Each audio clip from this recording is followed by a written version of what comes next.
Russia আৰু ইউক্ৰেইনৰ মাজত বহুত ডাঙৰ যুদ্ধ চলি আছে।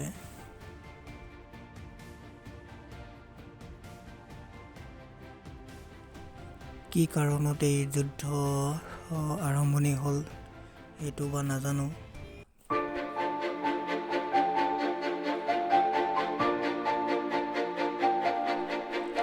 কিন্তু এই যুদ্ধৰ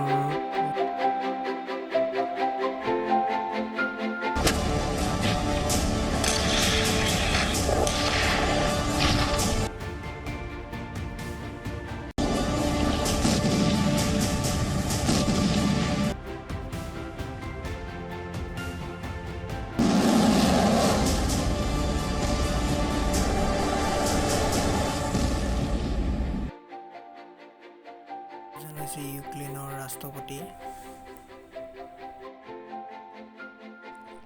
কিন্তু এই যুদ্ধৰ সাধাৰণ জনতাই বহুত কষ্ট ভুগিছে।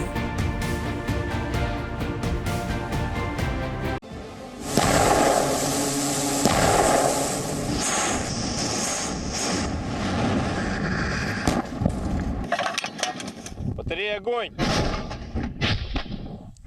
Выстрел!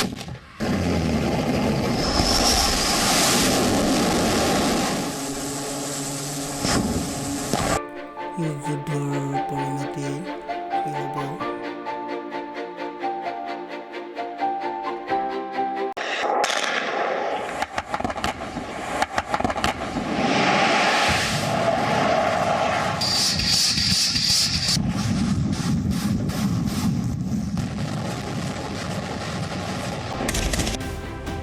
এই যুদ্ধৰ পৰিণতিত মানুহৰ জীৱন ধ্বংস হৈ যাব নেকি? এনেকুৱা হৈ থাকিলে সৰু সৰু ল'ৰা ছোৱালীৰ ভৱিষ্যত কি হ'ব?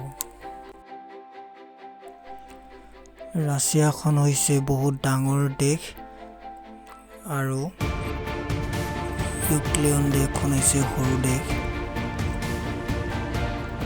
এই যুদ্ধৰ পৰিণতি এতিয়া কি হ'ব সেইটো ধৰিব পৰা নাই। আৰু ইউক্ৰেইন দেশখনো ইমানো সৰু নহয়, কিন্তু কি হয় হ'ব এই পৰিণতি।